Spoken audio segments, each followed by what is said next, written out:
Maraming kabataan sa Baguio bay sa katatapos na barangay elections. Patunay na hindi raw basihan ang edad para makapaghatid ng tunay na serbisyo. Nagpapatrol, Ada Sibayan. Ilang kabataan sa Baguio City ang sumabak sa politika. Si Levi Orsales, 18 anyos pa lamang. Nanalo siyang kagawad ng Barangay South Central Aurora Hill. 20 taong gulang naman si Ricardo Dulatre Jr. na kagawad ng Barangay Fairview.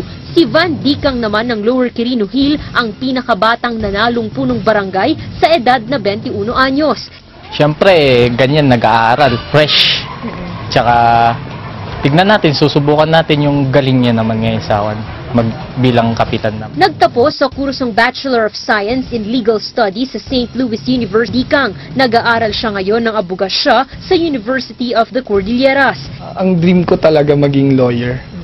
Kaya ako, nung bata pa ako, yun na talaga yung gusto kong pangarap. So, pumasok ako nung sa school, nung elementary, nakita ko naman na okay maging servant. Nagka-interest tayo sa student government. Nagsisilbing tatay si Dicang sa kanyang 3 nakababatang kapatid. Nagtatrabaho sa ibang bansa ang kanyang ama at guro sa Baguio ang ina. Tinutulungan niya pa rin po kami at pinapanindigan niya yung word na kuya sa aming pamilya. Naniniwala ang political science professor na si Dr. Cheryl Taclawan na kayang makipagsabayan ng mga batang politiko. Strong yung resistance niya sa corruption.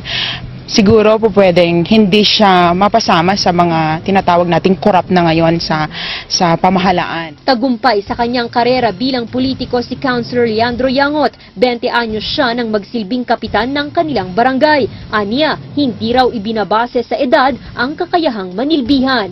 Ada Sibayan, Patrol ng Pilipino.